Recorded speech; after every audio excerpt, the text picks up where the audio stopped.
Even when we think off the P&L, billable utilization, agreement gross profit, effective hourly rate, kill rates on tickets, total time to close a ticket, all of those are wonderful and exciting and helpful, but they're really only answering the question of why is my gross profit what it is. So if we made one little change in our MSP and said, we're going to start reporting to ourselves, our management team, or if I'm just myself, the owner, I'm going to do it for myself. What was my gross profit last month?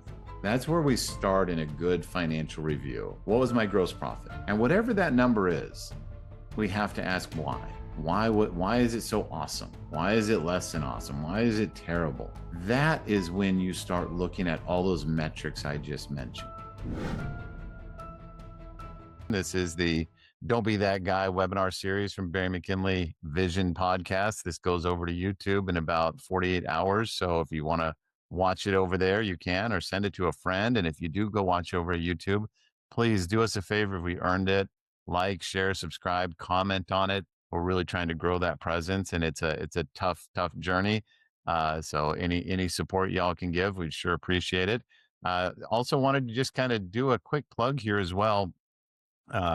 We at Bering McKinley, we have our vision system that we launched about 3 months ago.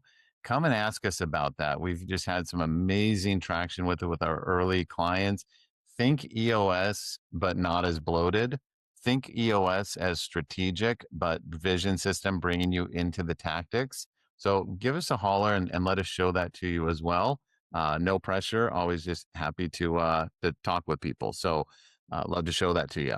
And let us get going. So Ryan, today's session is my favorite one of all of these. And these are all been really fun, but it's net profit is a lie, gross profit is king. What's your initial reaction when you hear that or see that? I can't help but think of this one thing my mentor told me. You can be profitable all the way to bankruptcy. And I think that sums this up well. On your books, you could be like, no, I'm making money, I'm making money, I'm making money. But then if you aren't looking at after expenses, you could be losing money. And understanding that profit and loss, which I'm sure we're going to be talking about today, Oh yeah, is king. absolutely, absolutely. So I'm gonna keep kind of putting even a finer tip on that, and my eyes are over here because I'm kind of looking for some notes that I wanna check out here. So when I say net profit is a lie, um, I mean that because what I really say when I say that is that general and administrative expenses are a lie. And it doesn't mean they're all lies. It doesn't mean anyone's doing anything bad.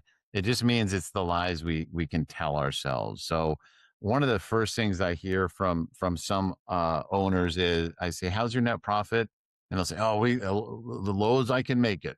I'm like, "All right, cool. Tell me more." And they're like, "Well, because I don't want to pay taxes on that net profit if I am really profitable." And it's like, okay, I know that I'm talking to somebody who hasn't yet seen the value of the P&L as a business tool. Right. They're still kind of thinking of the P&L as a tax reporting tool. And that's okay. They're not wrong. I wouldn't disagree with them that want to pay as few taxes as possible. But if the sentence ends there, we don't hear the rest of the story about, well, how do you know how well you're performing operationally? And if we recall that the P&L is just a very basic math formula, it's revenue minus cost of goods sold, COGS, that equals gross profit. Gross profit minus expenses equals net profit, right? And so when we talk about the value of the gross profit, well, that's where all the revenue and the cost for delivering those services and those goods that we sell, that's where they live. Everything below gross profit is just money going out, sales expenses, G&A. And what do we do, Ryan? You didn't do it, of course, and I certainly don't. We shove a bunch of bullshit into the G&A. What, you mean I can't hire my kids and put them on payroll for their allowance, and I can't write off my boat and that roof I need for my house? That, well, you Not that I certainly, would ever do any of that. of course not. Of course not. I don't pay my child's tuition through the company's G&A. No way. That would be very, very bad. But No, that's exactly what we're talking about. And it can be the big things and it can be the cell phones. You know, I put my whole family on it, even though none of them work in the business. Just those little things that I'm not here to tell people not to do that. But what I am here to say is kind of begin to not ignore that, but focus your attention further up the P&L to the gross profit. And we remember from our last session that it's, those three big buckets of revenue, product, service, resold, cloud. That's what we sell. Delivering that stuff is what we do. Okay. So that's where I like to focus. So if we think about the, that mix of revenue and costs, each one of those buckets of revenue has a gross profit. We make X amount for product, and go ahead and put in the comments or chat it up, what kind of gross profit you actually achieve on product. Then that resold cloud services, those licenses we sell, go ahead and put that in the comments and tell us what you get. Then, and where I expect no one to type anything, is tell us what your service gross profit is. I've had the pleasure and honor of speaking at all the major conferences over the years, and what the little party trick I do, Ryan, is I say, somebody tell me what gross profit you have for your product, and all the hands raise. We get 6%, we get 27%, and they're really puffing the chests out, and we know, and they know it, and that most of the room is going to play along, shouts out a number. And I say, awesome, that's terrific. Tell me your gross profit on your services. And then it's, suddenly everyone's looking at their phone or, looking anywhere else but, making eye contact with me. We just don't know it. And which is a shame because that's 60, 70% of our revenue. So my first kind of landing point here is if you have a service manager, then you should know your service department gross profit. If you don't have a service manager, you still know your service department gross profit, but they're only a manager if they have that P&L responsibility. And I think that crown of service manager is so important and so special that I won't, kind of sign off alongside a client telling me that, Carl is a service manager, yet they don't know the gross profit on the service department. Well, you don't have a service manager; you got a supervisor at best. All right. So I'm kind of walking down this P&L because when we look at those three buckets of revenue and gross profit, when we do the weighted average calculation, it's going to tell us what our gross profit is for the company. And we have a very specific target for that. And someone feel free to chat it in if you know what our target is. I'll give it a second. But Ryan, let's kind of rewind a little bit to your days as an MSP. Mm-hmm. I don't know that I emphasized this point with you as much back then as I have in the last probably 5 or 7 years. What's been your story in that overall gross profit? So I've worked with you long enough to know you were going to ask me this. So I was pulling up my Josh report. Yeah, that's right. So one of the things, I have this Excel sheet that I lived by on a monthly basis. And every month I called it my report card, right? Like, how am I doing against my Bering McKinley metrics? The one that I pulled up very quickly we harken back to 2022. Okay. Yes. And I'm showing my target for gross profit. Now, this was service revenue, hourly, project, and all of our reoccurring. This was everything lumped together. That was the Our service department gross profit. Perfect. Okay. Our target was 55%. Now, is that still Bering McKinley's like benchmark? It is for service, 55%. You bet. Okay. So I am looking, and we averaged right around 73%. Okay. Outstanding. Now, what you're going to find is that was partially because we were heavy on projects, and projects tend to be a little bit more profitable, for us anyways. And if we can break that down, so my hourly revenue was 24%, which your mark was 50 to 60. And you're going to see that it was our projects that were 43% profitable, where our target was 20 to 25%. But That's why we kind of averaged it all out. Sure. And I think what you are demonstrating there is the percentage of the service revenue. Yes. You had, so your mix was what percentage of the service revenue was projects? 40 something? 0.5 on this, yes. And the recurring was what percentage of the service Oh revenue? yeah, this is where everybody's going to shoot me. 24.5. That's right. And how about Yeah. the So here's what I thought, and I am not beating the drum to be a break fix or an hourly. I'm not beating that drum at all. right? Okay. But I think that it can illustrate that when when you focus on projects and you get a team that is really good at those projects, it can be profitable. Oh yeah. Oh yeah. Well, and to your point, literally 10 minutes ago, I was wrapping up a call with this awesome dude I just met for the first time out in New Jersey. Really cool guy. And he was working with, one of our competitors, this awesome dude. Paul Sissel is his name. This brilliant guy, MSP owner for forever. He's now doing some consulting, and he said, "Yeah, Paul just kind of showed me the importance of project revenue." He said, "We've got, Mhm. and these folks have a very nice portfolio of managed services." And he said, Paul came in and said, "Hey, where's your project revenue?" And he's like, "Oh, well, we don't really focus on that. We kind of look at it as a necessary evil." And Paul got this guy's mind right really quick. And now they've totally turned a corner. And he's like, we go after that project revenue because we know it's very profitable and it's a great supplement to what we have. So Yes.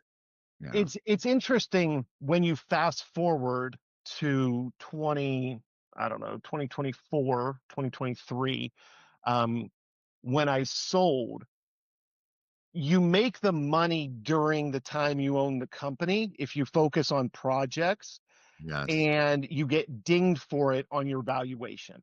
Okay. yeah, yeah, And if you're building a company to sell, focus on your reoccurring if that's where you want your nut at.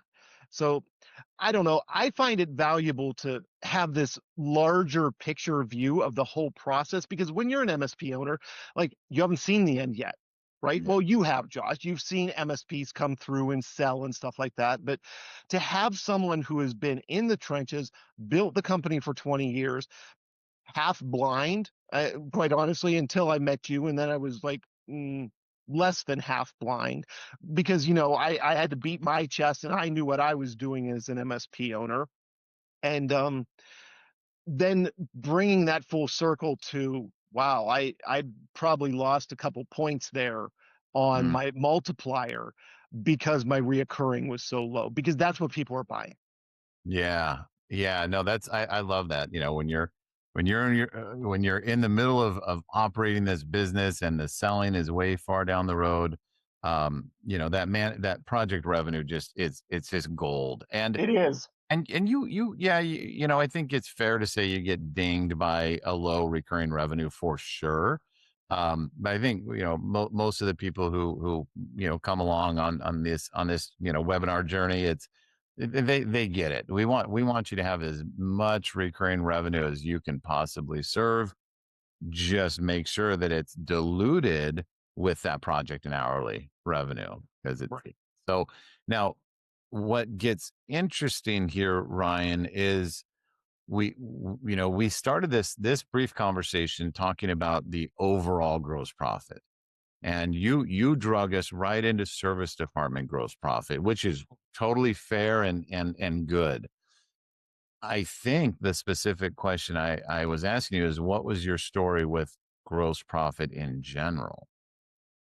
Because I think you bringing us into service department gross profit, kind of answers the question a little bit. Maybe you're not focusing on that overall gross profit as much as you might today. Okay, so I might have played games at the lower part, right? I might have some promotional vehicles in my profit and loss. That's right. That's right. I might have his car, Yes. Yes. his Yes. bouncy house. Yes. They wouldn't let me write off the Millennium Falcon bouncy house. I was so pissed about that. These damn accountants. Yeah, The numbers, here's the thing. We did good. I played a lot of games in that bottom part. The numbers I have in front of me are going to be those metrics of bringing in and making that money. that's right. That's right. So that's I'm really glad we're having this conversation in front of a bunch of people because that's well, yes, for my benefit, maybe not for yours. Because I think that's thinking about their gross profits as so critically.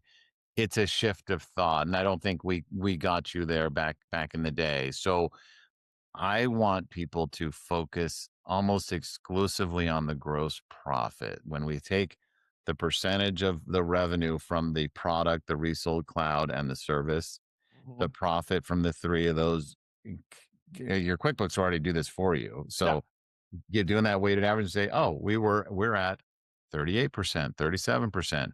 The target is 42%. And people hear you and I talking about all these ratios of 33% service salary, service revenue, product gross profit, all of those things. Even when we think off the P&L, billable utilization, agreement gross profit, effective hourly rate, kill rates on tickets, total time to close a ticket, all of those are wonderful and exciting and helpful, but they're really only answering the question of why is my gross profit what it is? So if we made one little change in our MSP and said, we're gonna start reporting to ourselves, our management team, or if I'm just myself, the owner, I'm gonna do it for myself. What was my gross profit last month? That's where we start in a good financial review. What was my gross profit? And whatever that number is, we have to ask why. Why is it so awesome? Why is it less than awesome? Why is it terrible? That is when you start looking at all those metrics I just mentioned. Once you ask the question why, and you're going to say, okay, does my total ticket time to closure metric help me determine why my overall gross profit was low? Well, not very well, right? Why was my overall gross profit margin so low? Well, what was my service department gross profit? That's my biggest percentage of revenue. If I had poor service department gross profit, it's probably pretty likely that I'm going to have a rough gross profit month.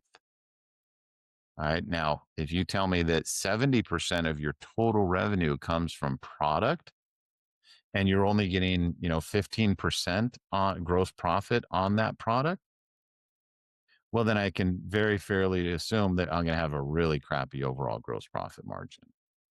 So when you look at the Bering McKinley financial model with all those ratios of what percentage of revenue should be this, that, and a third, and what kind of gross profit should it be, none of those are just made up wishful numbers.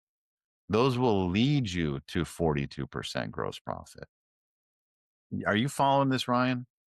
I am. And I'm actually, dude, it's been a while since I've looked at this sheet. Yeah. It's all coming back to me. I'm so Yeah. glad I have this up. And I'm Yeah. going back through and I'm like, okay, so I'm looking back and in 2022, your recommendation was still 42%. Okay. Yeah. And my bookkeeper apparently didn't fill in any of that because All right. all those lines are blank on my Excel. That's right. That's right. And they didn't do it because we weren't emphasizing it, right? Yeah. We weren't directing her to. If she knew or they knew that you were going to be pressing on it really hard, well, they sure would have reported it. We'll be right back with more. But first, here's a quick message from Bering McKinley. Most MSPs are constantly busy, chasing tickets, projects, and fires. But without structure, it's hard to know if the business is really improving. Vision from Bering McKinley is the system that helps you work on your business, not just in it. It connects leadership strategy with daily execution. Vision aligns people, process, and performance, creating clarity and rhythm from goals to results.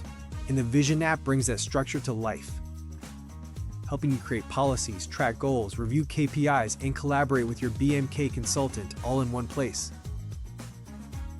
Behind it all, Jetson AI, your assistant inside Vision, helps you find answers, generate insights, and take action faster. With vision, you gain visibility, accountability, and measurable growth. You're not guessing, you're improving. Vision, Jetson, and the Vision app, your path from strategy to results. Start transforming your business today.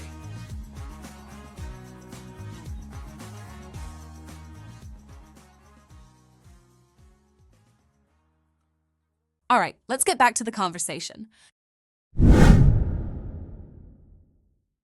So I am pulling up the BMK financial model. Can you see that okay, Ryan? Yes, I can. Okay. So just so we have a visualization of it. All right. And I know for a lot of people, this just kind of puts them to sleep and whatnot, but you're here. So fuck it. Let's do it. Right. So if we look at that total income, and then that gets broken out into 3 buckets.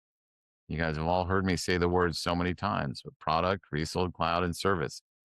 That percentage of revenue of that total income, some people, look at it and it just intrinsically feels right to them. Some people get really frustrated. Why do you want me to have such low service revenue?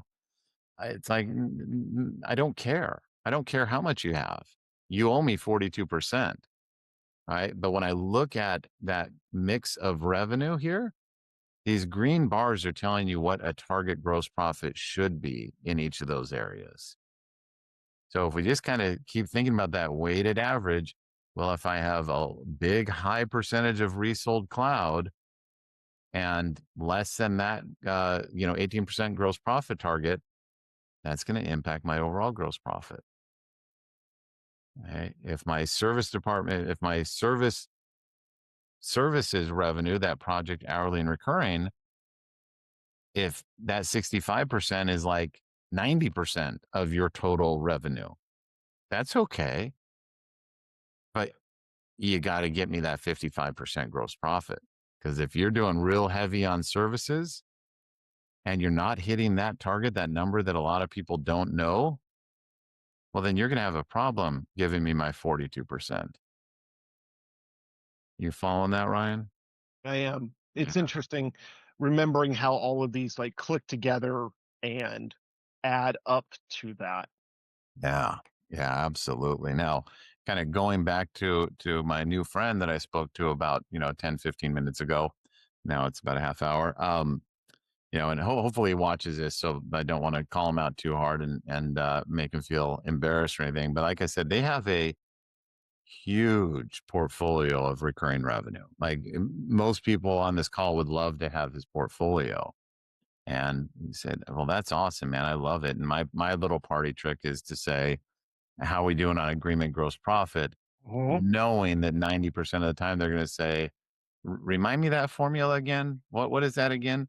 Which, that makes me sad. All right. Because it's like you've got a massive bunch of money and you're not tracking how it's performing for you. That's not congruent. That doesn't make sense. It's like having a 401k, was your biggest, asset for your retirement, and you don't know what kind of return you're getting on it every month. It just wouldn't make sense. Right. Are you getting 12%, 8%, 1%? It would be irresponsible. It wouldn't make sense. So I look at your recurring revenue pool the same way.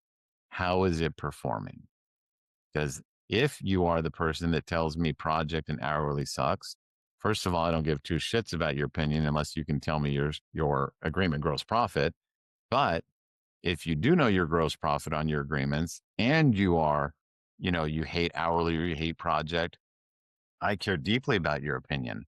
What are you targeting for your agreement gross profit? Because that's going to impact this number right here, that 42% gross profit. Still following along with me, Ryan? I am.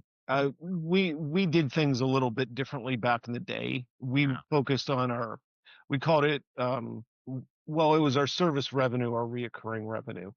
And Mhm. I'm looking back and I'm thinking this percentage that I'm seeing is percentage of that revenue to the overall. It is. Yeah, exactly. It is for sure. For sure. But is that 71% or 70 something percent service department gross profit you shared with us? Is that still accurate? Oh yeah. Yeah. Um, I'm looking across I mean, it varies. but overall, like we were solidly at an average of 73.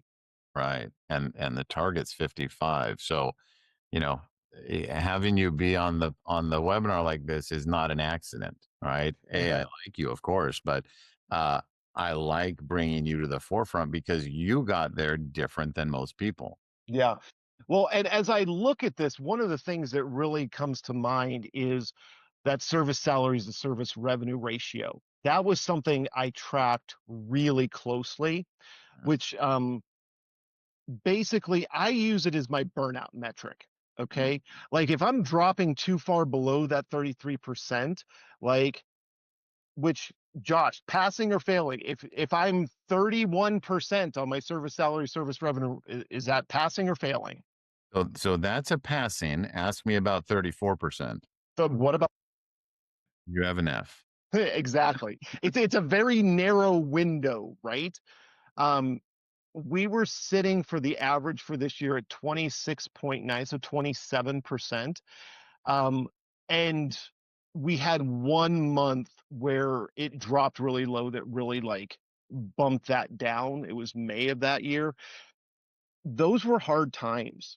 I remember back to those days where that was like that month, like the staff was very unhappy.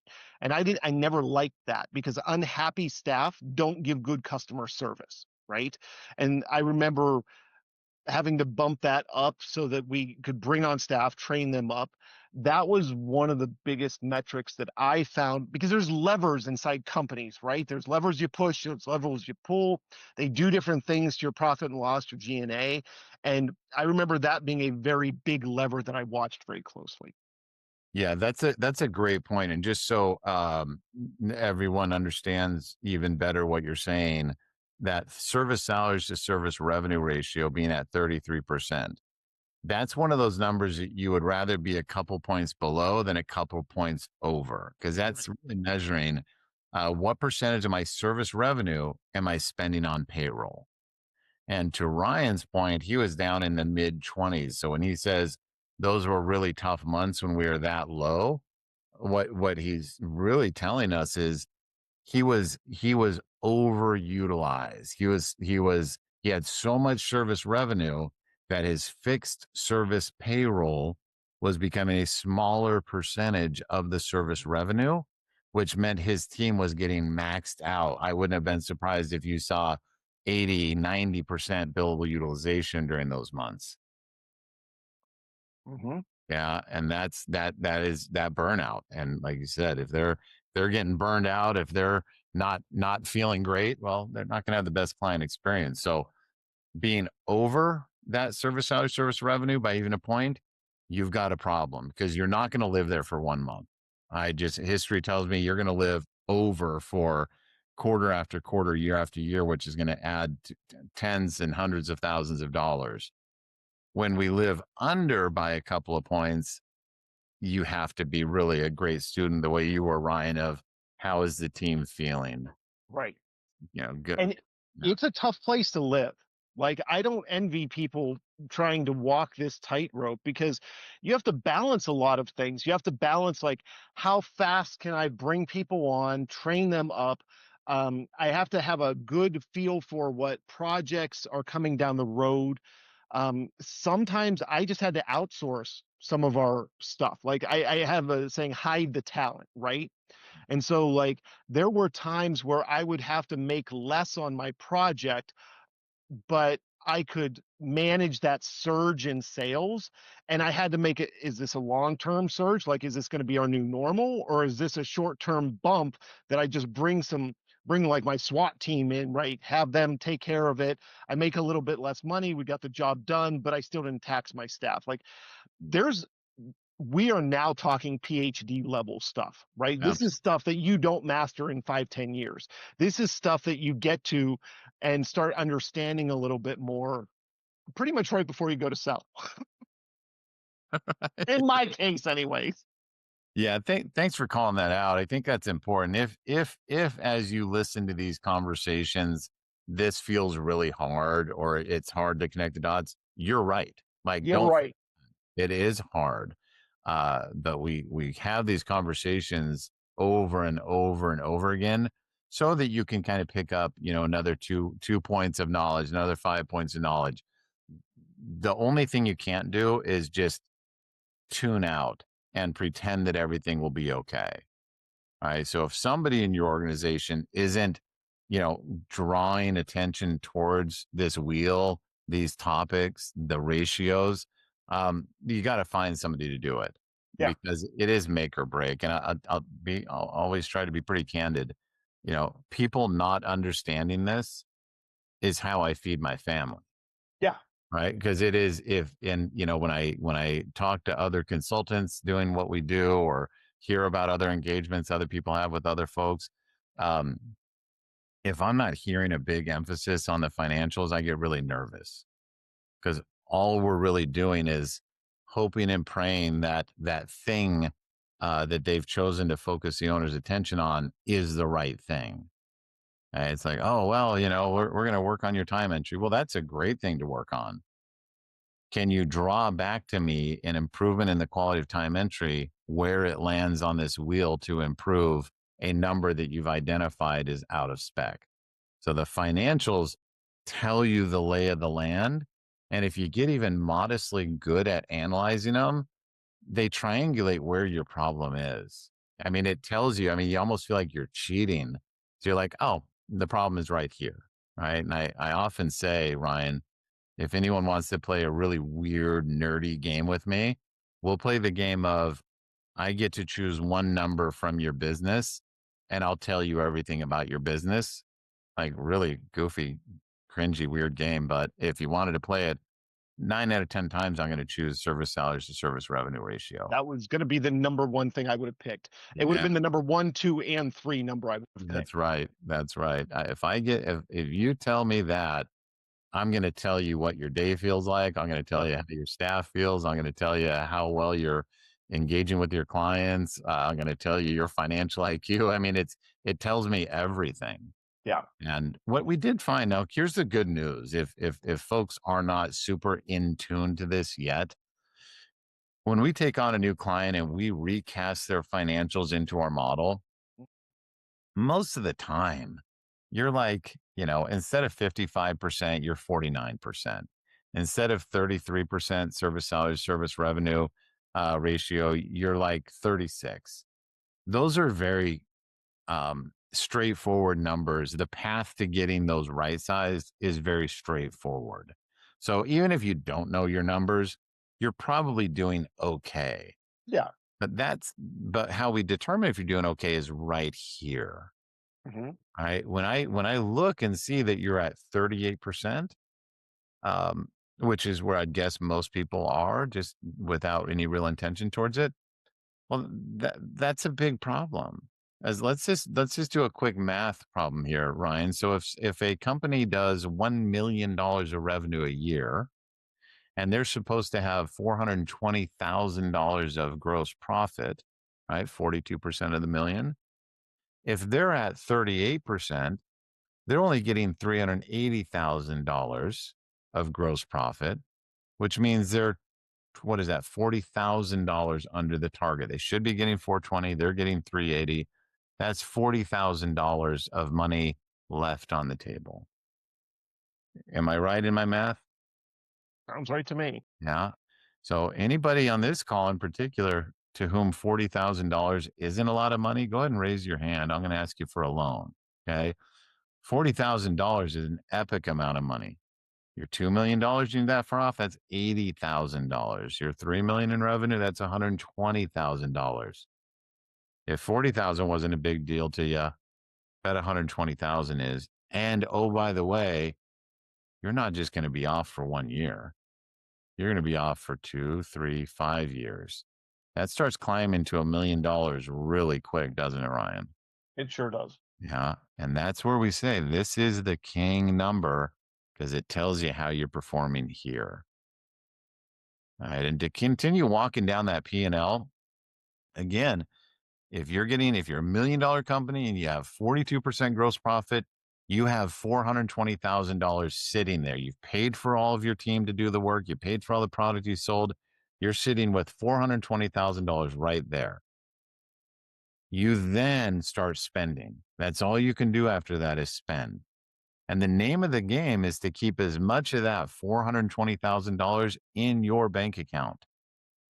So when you decide to get Class A office space at $6,000 a month, as opposed to, being in the, business park paying $2,500 a month, you're saying that difference, that instead of paying $2,500, I'm going to pay $6,000. You've decided that $3,500 delta per month, whatever that is, $42,000 a year, you've decided I would rather the business have that $42,000 a year than to have it in my bank account where I could do something different. That's a decision. I'm not telling you it's right or wrong, but you have to say, I'm making the decision that extra $42,000 a year in rent is better spent on a nicer office.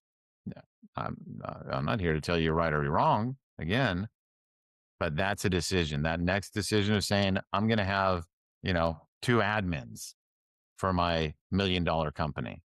Cool. You're making a decision that, maybe I only need 1 admin, but I'm having 2.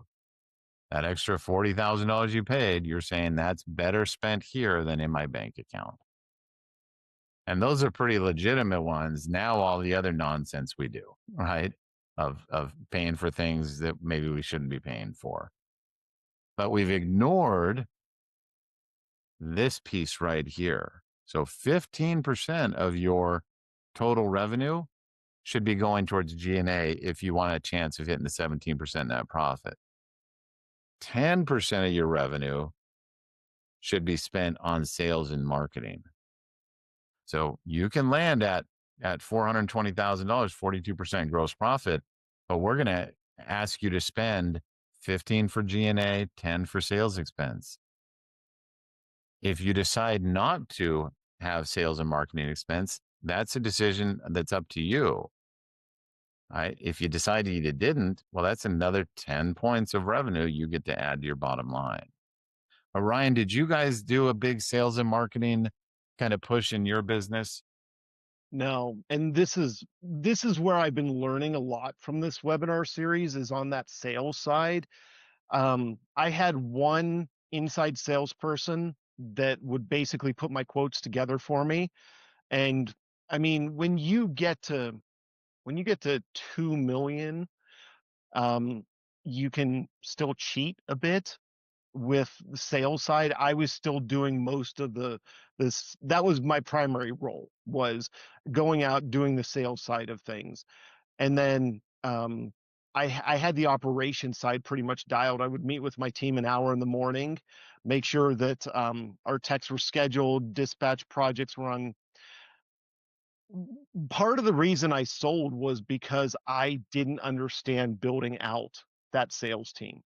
And I think that once you hit that $2 million mark, that's a decision point. Like you either need to figure this out, or you're not the right one to be driving the bus. You're not the right one to be sitting in that driver's seat of your organization. So find somebody who can. Yeah, that's, I think that I can hear that really well from an owner. I don't think I could say that to people because I don't live their lives, but hearing you say it, I think it carries a lot of weight. And I think there's that notion of anybody who's not an asshole can get to $1 million. If you want to be an MSP and you're really selling to the value of your network. Yes. Who do I know and who do they know? That's going to get you to $1 million. We see it all the time. Now, whether it takes you 12 years or takes you 3 years, both are true, right? Getting from the million to 2 million, you can't not just be an asshole. You have to be a pretty likable person. Yes. You have to be willing to be out in your community, willing to, be engaged with your clients and kind of actively looking for that opportunity for a referral. Like you say, you can still kind of cheat a little bit. You don't have to be a master of sales and marketing at that point. It will help. But if you're not, you can still get to the 2 million. Yep. Once you hit that 2 million, it's so easy to kind of go to 2.1, 2.2, and then go back to 1.8 and 1.7. And you can do this wave for quite a while. And if you determine you're not the person, and you're not ready to sell, that's okay. You have to be in profit protection mode, because every owner knows sometimes we lose clients, sometimes we get clients. The one thing I can control, however, is how I allocate my costs and my expenses. I can, if you can get to 2 million and you can see a path to being able to hang on to that 2 million for 5-10 years, I'm your biggest fan. Go for it. But you better be a student of these numbers. Yeah. Because that's your livelihood. Your biggest asset in your life is probably your business, and you better be figuring out how to get maximum return out of it if you're not going to keep growing, up to the 3 and 4 million. That almost sounds depressing. I don't want it to be depressing. I want it to be an enthusiasm around this. So I think we'll kind of leave that part of the topic of growth and sales. We can visit that in some more webinar series, but I don't want you to be discouraged if you say I'm just not built for that sales and marketing component to it. I'm a little sad for you if you don't think you're built for it, but it's okay. But just be that profit protection type of business for sure, and that it requires mastering these numbers. Ryan, let me ask you this. When you were going through that valuation process, you kind of mentioned that you felt like you got a little dinged by not having more recurring revenue. How much emphasis did the buyer put on the fact that you were a very profitable company? Did that outweigh a lot of it, or was it your type of revenue was just a little too discouraging for them? So the good news is they did eventually end up going through and following through with the deal. So it wasn't that discouraging. Okay. Let's say we were 25% below the Bering McKinley metric on reoccurring. I have it as 50 to 60. We'll call us we'll say we were shooting for 50 and ended up at 25. Okay. I think the story matters. Okay. In this, I think that talking to them and emphasizing like you like our 72% service gross profit, right? You just aren't crazy about the mix. Well, the way I kind of sold it was, well, you already have the reoccurring side of the house dialed, right? Like let's just pretend that they were doing that perfectly. Okay. Well, how amazing would it be to bring in this team of experts around projects, right? And bring up your project revenue to complement your reoccurring revenue. Okay. And that's kind of how I sold our company to somebody who is really looking for that reoccurring revenue. Mm. Oh, that's nice. That's nice. And that resonated with them. It did. Yeah. And I think that integration wise, we were slightly above marginally successful. Good. Marginally. Above marginally. There you go. Yeah, that is a tough conversation, and I it's my fucking webinar. I can talk about whatever I want, but I won't bore people with my diatribe too much with this of just that the myth of managed services, and I think we covered that in early webinars where we get so much awesome marketing for the last literally 20 years from the vendors and the shills that they hire to pretend to be neutral, and they'll still kind of sing the song the vendors want them to sing about recurring revenue. And it only makes sense if I have a tool, an RMM, that I make my money by selling licenses, and I invented the space of managed services the way a vendor did. Would I be a fool to do anything but try to tell you that hourly and project is terrible? And if I have lots of money and really smart marketing people and buyable consultants out there that will sing the same song alongside me, would I be a fool not to do that if I am an RMM? I would be a fool not to do that. So no bad on them for doing it. But as consumers of these tools, we cannot allow ourselves to just join lockstep in that same thought process that hourly and project is bad. We've got one person, Ryan right here, who gets the highest gross profit, service gross profit of any company I've ever worked with anywhere in the last 20 years. How did he do it? A nice mix of hourly and project. So challenge your beliefs. I encourage people to do, and don't just think of that hourly and project bad, recurring good. It's just not true. Now, I will say this. I'll tell you the other thing that makes me sad, Ryan. And I heard this, I think probably twice in the last 3 weeks. I hadn't heard it in a while. But God, I was even listening to somebody else's podcast or something, and the expert said this, and they said, well, the dream is the dream. Now think of that fucking word dream. Yeah. Dream is to get enough recurring to cover your monthly nut.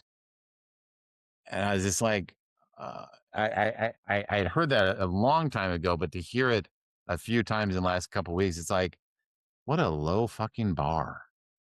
What a low bar. Oh, I've got, $50,000 a month of G&A and boy, and my payroll for my tax.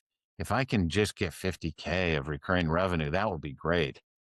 That is some dog shit right there. Like, if maybe that's a waypoint along the way to the dream, I'm excited Yeah. for you. But if that's the dream, dream bigger, please. I'm like, get a better dream. right. It's such kind of a scarcity mentality of, if I can just get this, everything will be okay.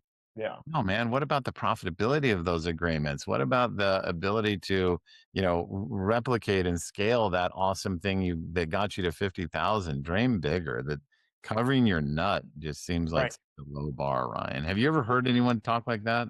No. Yeah. And honestly, if they talk like this is going to lead me into the one thing that I want to kind of like make sure I mention during this. And if they were, I would be pulling them aside and having a conversation with them about do not talk like that in my company ever. Okay. And I feel like there is a possibility some people might be a little bit bogged down. Like we threw a lot at them today. And this is kind of more of a capstone type conversation. Yes. And you can't do it by yourself.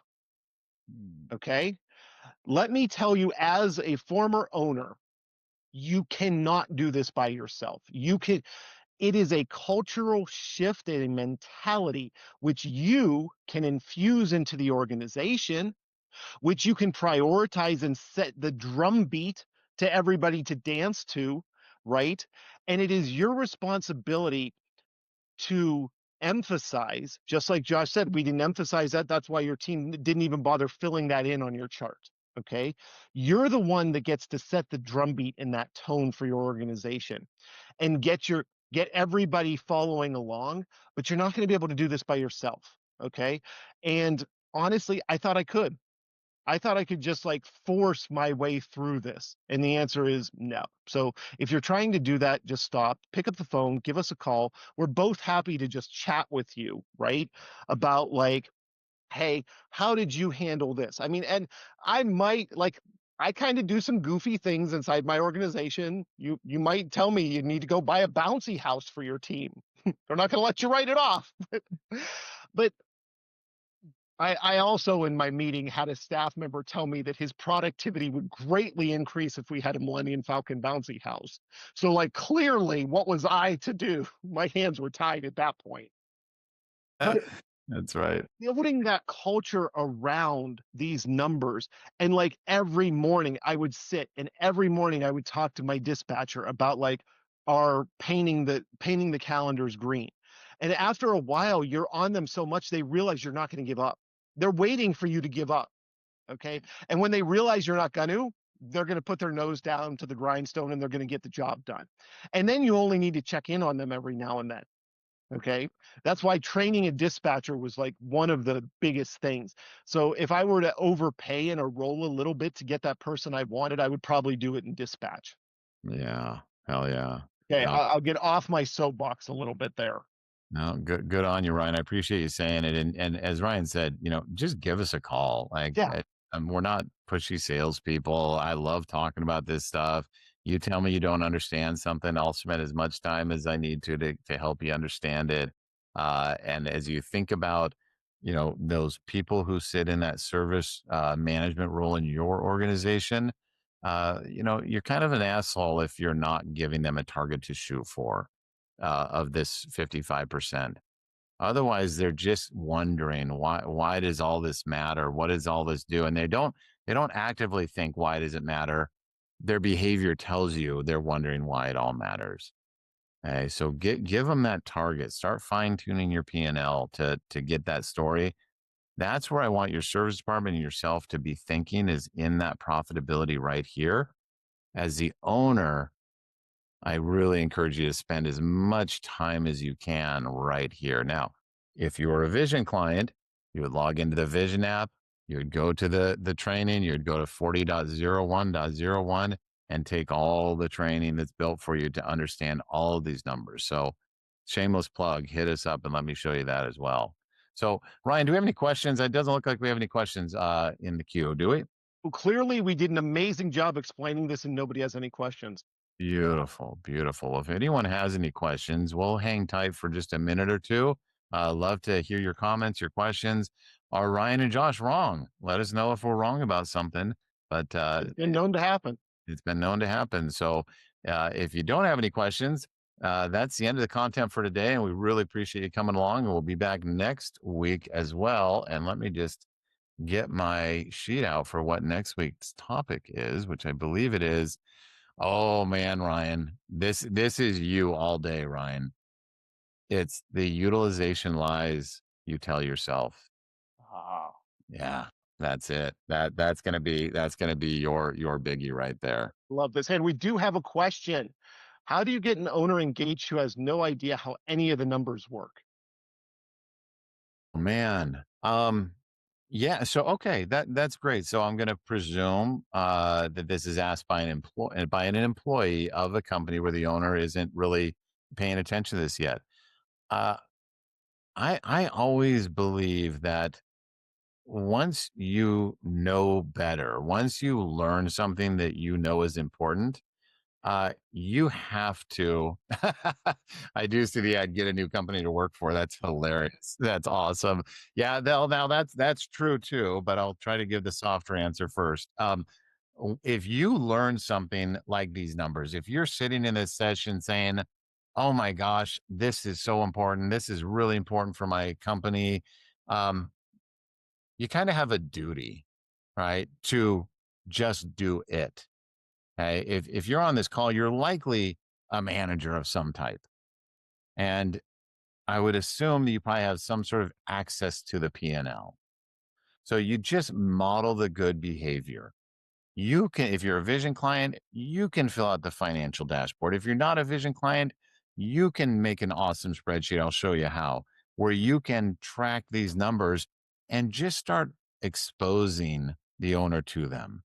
If Mm-hmm. you are a manager and you see that your service department gross profit is really struggling, and you were able to do the math, it's really hard to find out that your service salary service revenue ratio is out of whack. Um, have the conversations with the owner. Hey, it looks like we're a little overstaffed.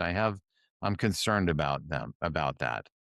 They're going to push back. Oh no, we're not overstaffed. We're fine. Well, tell me why you think that, owner. They're going to give you a soft, very subjective, Mm-hmm. qualitative answer. And when you can meet them with, well, here's what I see, owner. I see this ratio is off, and I checked and saw our utilization is low. That's how I'm coming to that conclusion. And if you do that consistently enough, their ears should perk up. Or, and if they don't, you probably got to follow the advice from our other friend who said, find a new company to work for. So, So, Stephanie, it sounds like you're struggling a little bit with this. And I'll tell you what, if you want, reach out to Bering McKinley. They'll get you in contact with me, and I would be happy to have a conversation because I've been that stubborn owner. Okay. I've been in those shoes, and it's not a 30-second conversation about getting that thing to change. Maybe I'd be happy to even talk with your owner and maybe be able to give you some insight into, like, okay, this is the things. Hopefully we don't have to go to the ultimate, like, fear drives change, right? Like, hopefully we can back up from that a little bit. But that's my offer to you. And honestly, to any of you who are struggling with that, like, I'm happy to have a conversation too. I'm sure Josh is, but sometimes I can bring a little bit more perspective to it, having been an owner not just a few years ago. Yeah. Yeah. Yeah. That's true. Yeah. That's really true. It's one thing for Barry McKinley to look at the numbers, be really objective about it, say, here's what we see, here's a path to getting to a better spot. It's another thing when one of your peers, or somebody who sat in your seat says, hey, this is my journey through getting to where I wanted to be. And that sometimes hits even better than the consultant telling you. So definitely take Ryan up on that. But yeah, good question. And it's, I think the big answer, whether it's the numbers, whether it's a process, whether it's a decision making kind of matrix that you use internally, if you're getting it and your owner isn't quite there alongside you, you just have to act in the best interest of the company, which is to not play the, ignorance is bliss. I know this thing, but they don't care, so I don't care. I think if you're in a management role, you kind of have this ethical duty to say, I'm going to do the right thing. I'm going to do the best I can to make decisions based on actual facts, not just feeling. And the owner will either accept that or they won't.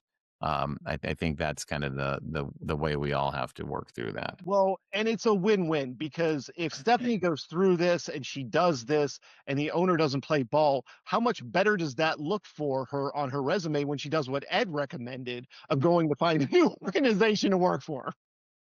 Yeah, absolutely. I'll tell you this. I tell employees this all the time of MSPs. Like, I want you to be with your company forever. Period. That is my overarching message. In the meantime, however, the reality of life is this is your career. This is your money. This is your life. Take this opportunity wherever you're working to learn as much as you can. Because I guarantee you, if you're a service manager and you go look for a job as a service manager somewhere else, wherever you're looking to go, they probably don't know service department gross profit. They probably don't know agreement gross profit. Yeah. If during that interview you can say, hey, I have a question for you. What's your service department gross profit right now? Their jaws will hit the floor. They will be very excited. No one has ever asked them that question from that side of the table. And you will suddenly be elevated to God mode, because they're going to say, what's that now? Tell me Right. more. And now you might have that opportunity to work for a firm that wants to level up with bringing you in. For sure. All right. Well, very good, Ryan. Well, thanks again for joining us, Ryan. Always a pleasure.